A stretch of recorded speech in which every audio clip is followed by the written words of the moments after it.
We've talked a lot this year in history class about how we know what we know about the past and looking closely at objects so that we can figure out their meaning and help us understand the past. It's also important when you are reading a text to really read closely. And I think sometimes students get bogged down in taking too many notes or not enough notes, or maybe picking out the important main ideas and details. It is really normal for students who are good readers to struggle a little bit more with nonfiction text. That's a really normal thing, but we're going to try to work on how to improve our nonfiction reading skills. The method that I'm going to use today is called the SQ3R method, which stands for survey, question, and then read, retrieve, and review. So really this is a habit of mind and a way of thinking. So we're going to get started with the first thing. I am typing this out. You could certainly handwrite it on this form. You could adapt this for your notebook. If this isn't enough space for you, you could do this on in a larger sheet of paper. Really what works for you in terms of where you write it or how you write it or whether you type it. But what I want you to really get out of this is listen to how I'm thinking about reading this text. So the first thing that we're going to do is put our name on it. And we're going to note that this is chapter 11, section 2.4. So in this National Geographic textbook, a couple of things just to know about it. So it's good to know your text. It's always going to have the subject heading right here, the main idea, and then it's going to have subject headings. I have not yet found a section where there are more than 2 subject headings or within a subject more than 4 paragraphs. So you can generally count on 2 subject headings and then between 2 and 4 paragraphs for each subject heading. There's always going to be a map or an infographic, and then sometimes you'll have these little pullouts here that give you some additional information that usually supports what's going on in the text. So the SQ3R method, the first step is to survey the text. I know it's a little bit difficult to see this on the screen, but I think that you can see the main things that we need to survey. So first thing, the title. So what's the title of the section? Let's go ahead and get that down. The Early Christian Church. So right away, I know this is going to be about Christianity, and I'm going to look at the 2 subject headings. The conversion of Constantine. So something happens to a guy named Constantine. Conversion means that you practice one religion and then you change to another. So I know that Constantine is going to convert probably to Christianity. And then my second subject heading, let's go ahead and get this down.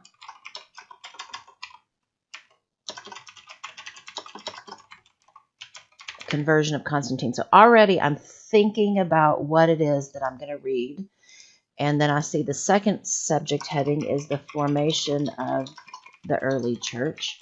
So I know that Christianity has been in existence for a while, but the church is going to maybe change a little bit, have some more formative qualities to it. The next thing that I'm going to do is look at any maps, charts, or pictures. So I see up here, I can zoom in a little bit.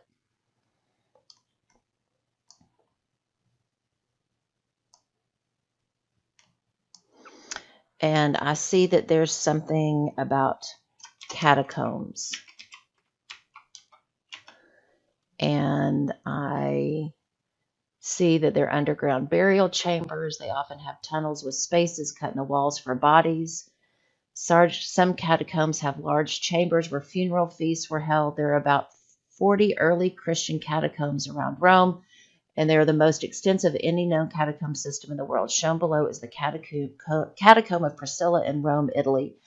So I know that catacombs are Christian burial chambers. and I've looked at the picture of them. And then I also see that this is a picture of St. Peter. So I'm going to write catacombs.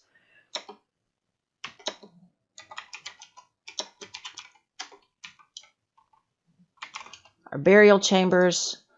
I see that there's a picture of St. Peter's Basilica. And then I'm going to look for any bold words. So going back over here, Constantine. Have I seen Constantine's name before? Yes, I have. And as I look here, I see the word catacombs again. So that's going to be important too. And then I see Constantine. This is the third time that we've seen Constantine's name. He must be pretty important. And then I'm going to go over here and I see that there is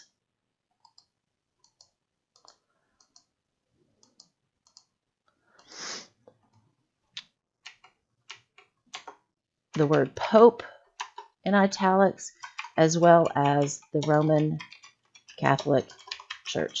I really haven't read anything yet. The only thing that I really read was this up here, but I am now prepared to read the text, and I know that I need to pay attention to Constantine, I need to pay attention to the catacombs, and I need to pay attention to who the Pope is in this Roman Catholic Church, which might have something to do with this early church up here. Now I'm going to go back, and I am going to read this beginning text. It says, the early Christian church. Being different can make you a target for attacks. Early Christians were violently attacked, but their courage and determination ensured Christianity's survival. Okay, so I know that there's going to be attacks. They were courageous, but they're eventually going to survive. And so I see the main idea here, and I'm going to write it out. In time, Christianity became the official of the Roman Empire. So that's the main idea. So I know that this is going to happen over time. So I'm going to make some predictions. What do I think I'm going to learn from the reading? I think, what am I going to learn?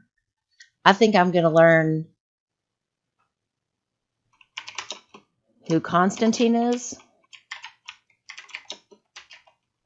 And I think I'm going to learn how Christianity became the official religion. All right. So we know the main idea. What section title is this? This is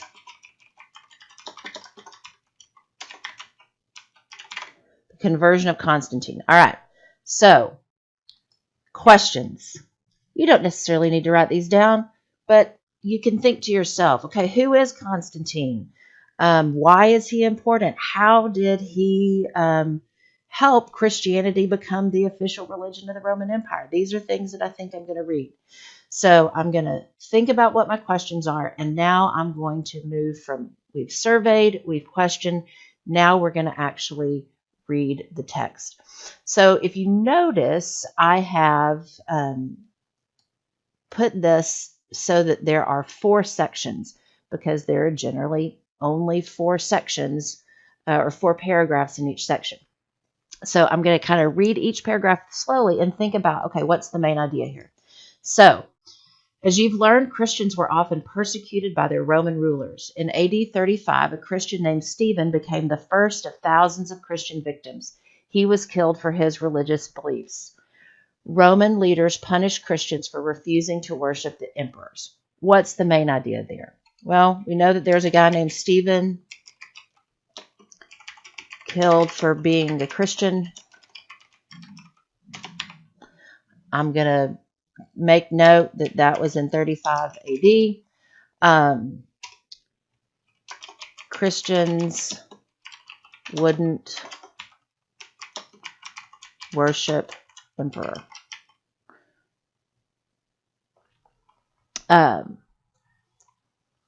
And were punished.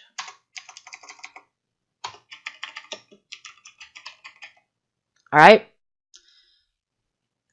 Moving on.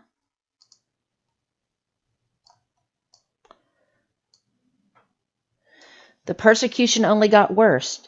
In AD 64, the Emperor Nero blamed Christians for a great fire that swept through Rome. He had thousands of Christians put to death. Just being a Christian became punishable by death. As a result, worshippers were forced to meet in secret. They buried their dead in hidden underground chambers called catacombs. Hey, I read about those catacombs and I saw a picture of them. So, Nero punished Christians more.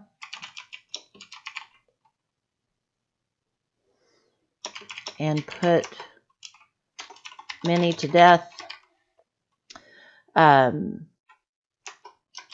Christians had to meet in secret. Catacombs.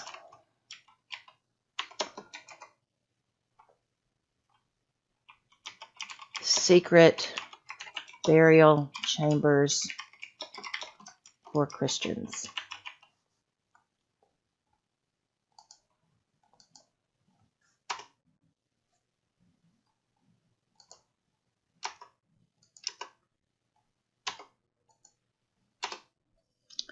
All right, moving on to the next paragraph.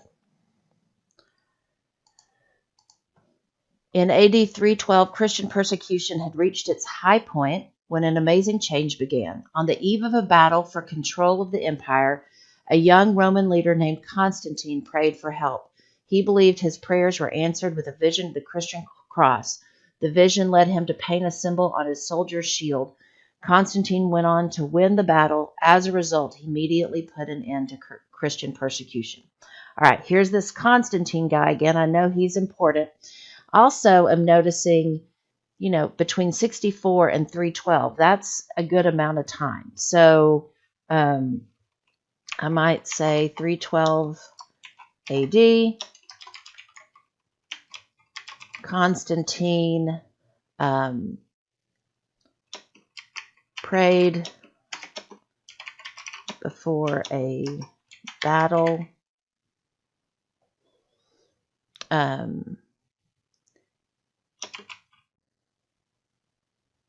And saw a Christian cross. He won the battle. That's the important thing. He won the battle, and he believed that he won the battle because of the vision. So he ended Christian persecution. All right, so now I know why Constantine's important. He put an end to all this persecution. Finally, last paragraph of this section. Constantine made many other changes after he became emperor. He built churches in Roman lands and declared Sunday the Christian day of rest. He even had Christian symbols placed on coins. Wow, that's really different. We know that we've only had the faces of the Caesars on the coins. He ruled for a long time. However, it was only after Constantine's rule that Emperor Theodosius officially closed all the temples to the Roman gods and made Christianity the official religion of Rome. All right. So, we know that Constantine, what did he do? He made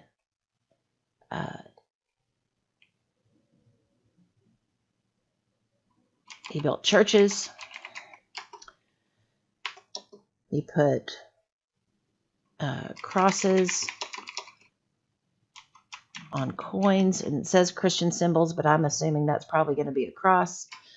And he made Sunday a day of rest.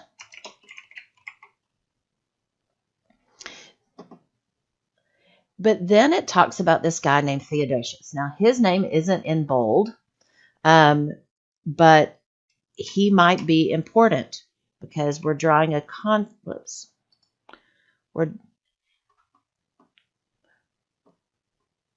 All right, so we've got this about Constantine, but there's this one little important detail, and it's not in bold, but this is something that you should probably take note of because they're making the distinction that Theodosius makes Christianity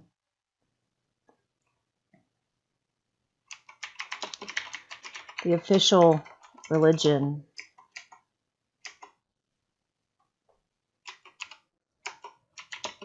of Rome, and he closes the temples.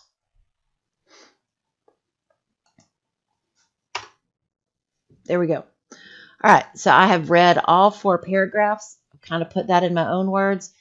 Now it's time for me to go back and retrieve what I've read. So kind of without looking at your notes. And that's why I have this line here, is because I want us to think about what are our questions and then flip over to the other side of the page and think about reading. And now we're going to come back and see if we can put that in our own words. How can we answer those questions? So we talked about, okay, why was Constantine important? How was he important? So I'm going to say Christians were persecuted for a long time. Constantine saw a vision before the battle that he won and stopped persecuting Christians.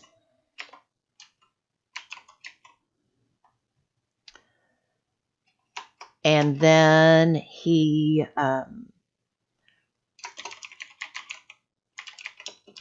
made changes that helped Christianity. And then but he didn't make Christianity the official religion. That was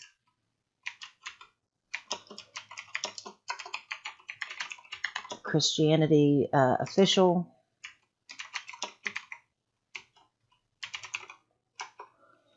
And closed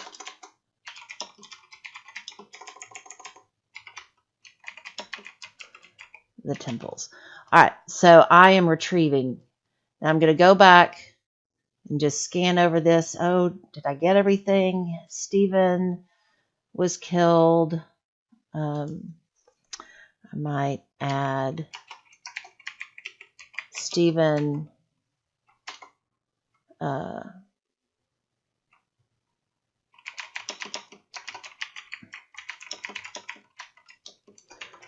was killed. Oh, wait, catacombs. I've seen that. I forgot about the catacombs. Secret burial chambers. Because they, whoops.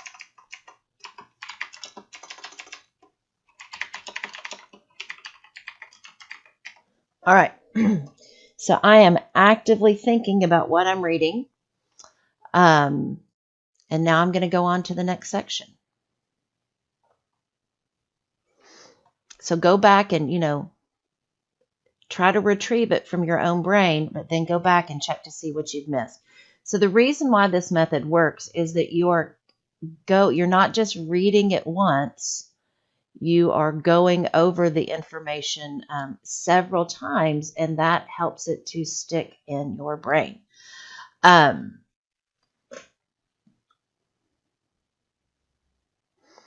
All right, so question, what is my section title? My section title is The Formation of the Early Church. All right, so what are my questions? So I'm going to think to myself, all right, when did this happen? When was the early church formed? How did the early church come about? Where did the early church start? I can think about all of those different things. And now I'm going to read the text and see if I can answer some of those questions that I might have. With the legalization of Christianity, Christian communities could openly share their beliefs. Church leaders from across the empire held councils or meetings to discuss Christianity and the writings of religious scholars. Their discussion helped to define Christian beliefs and practices. So, main idea here, Christianity is out in the open across the empire. And I can remember back to when we read about the Jewish diaspora and how Christianity really first started spreading within those Jewish communities, because at the beginning, Judaism and Christianity were really closely tied together. And they discussed what Christian beliefs should be. All right. Read the next paragraph. Christian practices were then communicated to Christian churches throughout the empire and beyond. Early church was led by a priest, and groups of churches were overseen by a bishop. The first bishop of Rome, according to Christian tradition, was the Apostle Peter, who died for his beliefs in AD 64. Hey, that was kind of during the reign of Nero, maybe. Constantine had a church, St. Peter's Basilica, built over the Apostles' tomb. The photo above shows the basilica, which was rebuilt in the 1600s. So it's telling me what's the important part of that. In the time, the Bishop of Rome became the most important bishop or pope. He was seen as the leader of the unified church known as the Roman Catholic Church. So my question was, where did the early church form? So I might say early church led by priests and bishops. You might choose not to write that down, especially since we are at an Episcopal school and are pretty familiar with that, but somebody else reading this text might not be, and that could be important to them. Peter, killed in 64.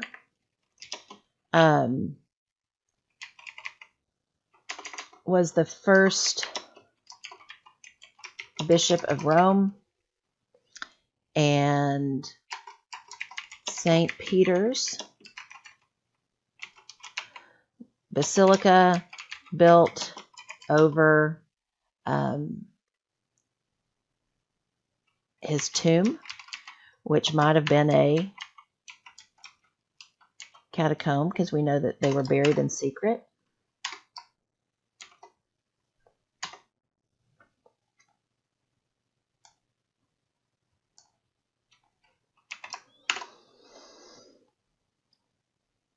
Make my font a little bit. There we go. That's better. And so I also know that the Bishop of Rome, most important, and that he is called the Pope. Hey, that was one of those words that I saw up here. So we've talked about Constantine, we've talked about the Pope, and that this is why it's known as the Roman Catholic Church, because it takes place in Rome. He's the most important bishop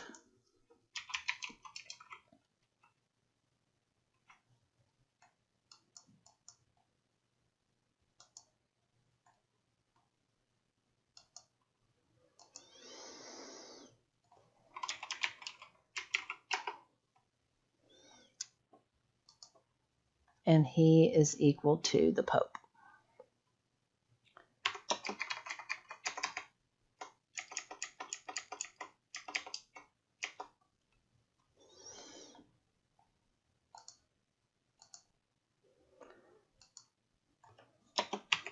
And he's equal to the Pope. that's another thing that you can do is, start to use some shorthand symbols. We know you all know what equal means. So that's a good way to kind of save yourself on some writing if that works for you. So we have the third paragraph. Christian leaders standardized Christian beliefs into a common creed or statement of beliefs. One such statement was the definition of God as a Holy Trinity, the union of Father, Son, Jesus, and Holy Spirit. Worship in the Christian church focused on some common sacraments or religious ceremonies such as baptism and individuals' acceptance by the church. As Christianity grew more structured and became more organized, it became a powerful religion. So, we know that a creed is a statement of beliefs. Baptism is an important sacrament. And that one of the most important creeds was that idea of the Holy Trinity, Father, Son, Holy Spirit, is one of those creeds. And I think it's important to know that Christianity becomes powerful. All right. So I've read the text, and so I'm going to try to remember what I've read. So Christian churches were all across the empire. They began to make their beliefs and practices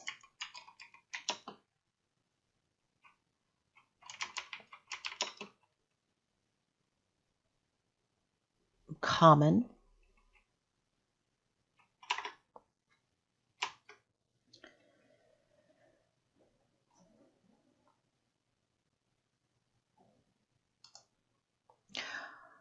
All right, so now it's time for us to go over what we just read and the notes that we made, and let's think this out loud. Again, I'm writing this down, and if you have a hard time taking notes, it might be a good idea for you to write this down. Or you may just want to think about it, but I really think it's a good idea to write it down. So paraphrasing, let me see what I can remember. Legal Christianity, they began to come up with common beliefs and practices. Those practices were communicated to churches led by bishops and priests. The most important bishop was the Bishop of Rome. Peter had been first Bishop of Rome,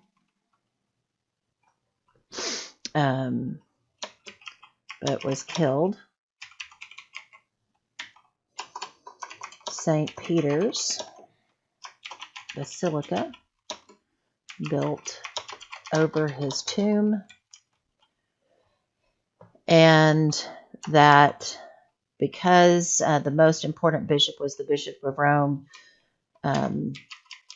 Bishop of Rome is known as the Pope. And he's the most important leader in Roman Catholic Church. Also need to remember that there are creeds. One of those is the creed about the Holy Trinity. And the other thing that I remember is that they talked about sacraments or practices, and one of those sacraments is baptism, which is how you join the church. All right, so I have retrieved all of that information, gone back and make sure. Oh yeah, I forgot to put Christianity becomes powerful. So one of the things that you might want to think about is, okay, if I go back, how did all this start out? Christians started being persecuted, and now Christianity is going to be a religion that becomes really powerful. I've added this third section. Sometimes there are infographics that are a little bit bigger. So I might add, a little section. I might call this Catacombs. And just say Catacombs, burial chambers. That might be something. Sometimes actually in other sections, there might be an infographic. So for example, in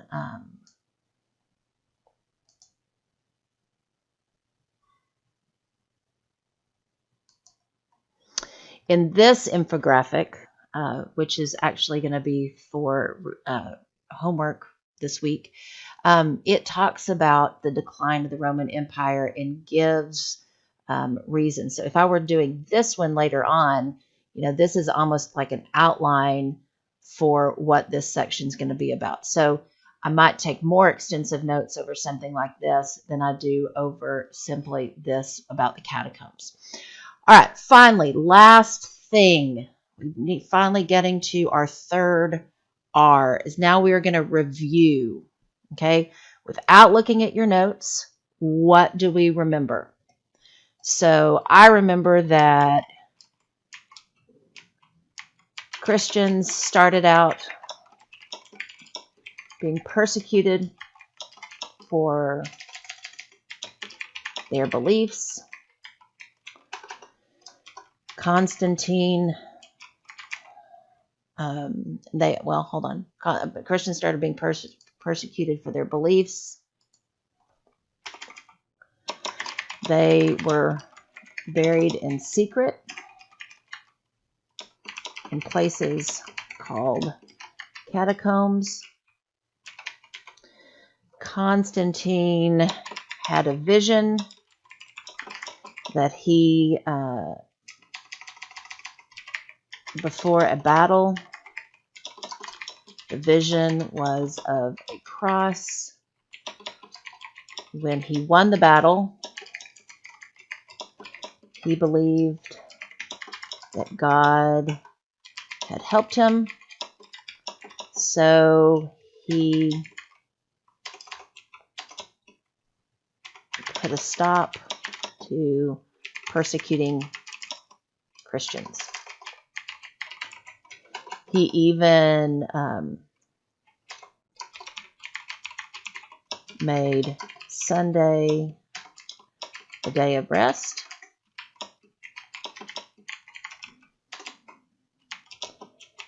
Put Christian symbols on coins. Remember that Christian symbols on coins were an important way to communicate a message. So how does he want to communicate that it's time to stop persecuting Christians? By putting Christian symbols on coins. He built churches, etc. But it was Theodosius made Christianity the official religion of the Roman Empire. and closed the temples to the gods. All right. That's from the first section. So when Christianity became legal, church leaders came up with a common set of beliefs, and those beliefs were communicated to priests and bishops. Most important bishop was the Bishop of Rome. St. Peter had been the first.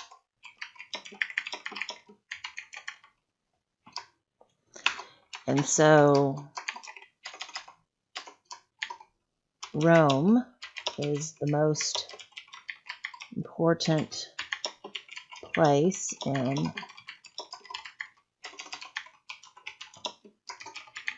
the Roman Catholic Church, and that these beliefs start to center around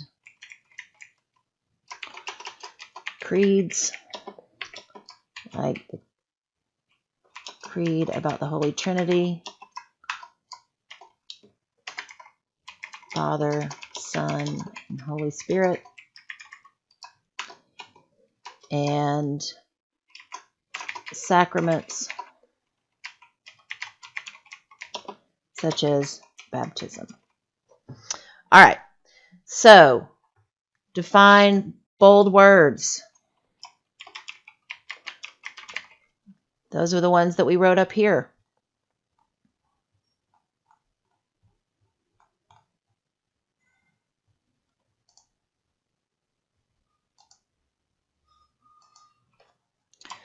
So I'm going to copy that because I can.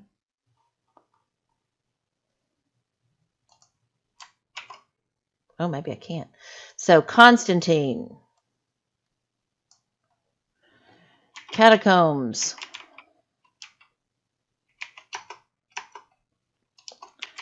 Pope, and the Roman Catholic Church. So there is centered in Rome. The Pope, most important bishop, he's in Rome.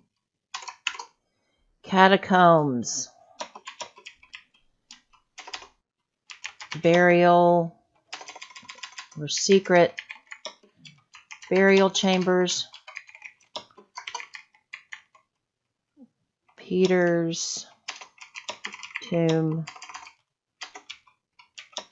is site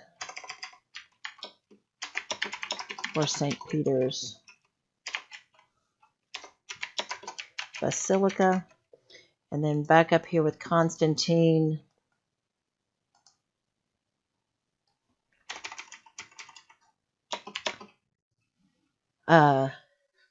leader who stopped the persecution of Christians and helped to make Christianity a more popular religion. All right, so gone through all of that, and now I can go back and look at the text, just glance. Okay, yeah, I know who Constantine is. And I haven't actually read this yet. This is one thing that I've missed. So Constantine was very generous to his supporters. Historians have suggested that he could afford to be so generous only because he robbed the temples and used tax money for his own purposes. It is also clear that some of his supporters gained favor by faking conversions to Christianity. So maybe this flip to Christianity isn't as quick as we think it is. So I might go back and add, because I missed that, I might go back and add that to this. He made Sunday a day of rest. I'm going to go back through and add a little thing that says historians say that he robbed the temple. So he's robbing the Roman temples, that he robbed the temples, that he could bribe people to be his supporters, and that some people faked their conversion to get in good favor. So it's a good idea, even Miss Carol made a mistake, to go back through and make sure that you have, read everything actively. So, you can go back and also check yourself. How did Christianity become the official religion? Well, now I remember that about Constantine and his vision, and that eventually it was Theodosius that made Christianity the official religion, but it took a little while to make that happen. We know that the leadership of the early church was organized between bishops and priests, and then at the top, the most important bishop would have been the Bishop of Rome. And so in what way did their persecution help unite Christians? Well, if you're being persecuted, like you all come together on the same team and help people out. So these communities probably gain some strength because of that early adversity. All right, so there you go. That is my take on how to use the survey question read, retrieve, and review method. Just to make sure that you guys are reading what you're and understanding what you're reading so that you can recall it later. One of the things that I want to emphasize here, I realize this has been a 40-minute lesson in how to read 2 pages. And I don't necessarily expect that this is going to take you 40 minutes to do all of these things. A lot of what I did was read to you, thinking out loud, taking some time to explain my thought process. And so I do want you to emphasize that the most important thing is that you are thinking about these steps as you read, that you are surveying the different elements, that then you're questioning and really actively thinking, okay, what is going to get answered here? And then as you read, pause at each paragraph and pick out the important points before you move on to the next paragraph. And then after you've read a section, it's important to retrieve, okay, what did I just read? And think about that. And then move on to the next section. And then when you get to the end, to pause and to go back and look at everything in totality and see how maybe the end connects back to the beginning and how what you've just read supports the main idea. Some of you, you may need to go a little bit more slowly, and it might help you to write these things down several times to help you with your recall. Some of you, it may be enough to just take the notes from each paragraph and then just mentally recall and retrieve what you're reading, and then mentally do the review and assess so that you're not necessarily writing those things down each time, but the graphic organizer will help you to remember to do that, even if you don't necessarily write it all down. I don't want to make this process something that's tedious for you, but I do think that if you'll start practicing these habits of mind, it will really help boost your reading comprehension and note-taking skills. So with that, happy reading.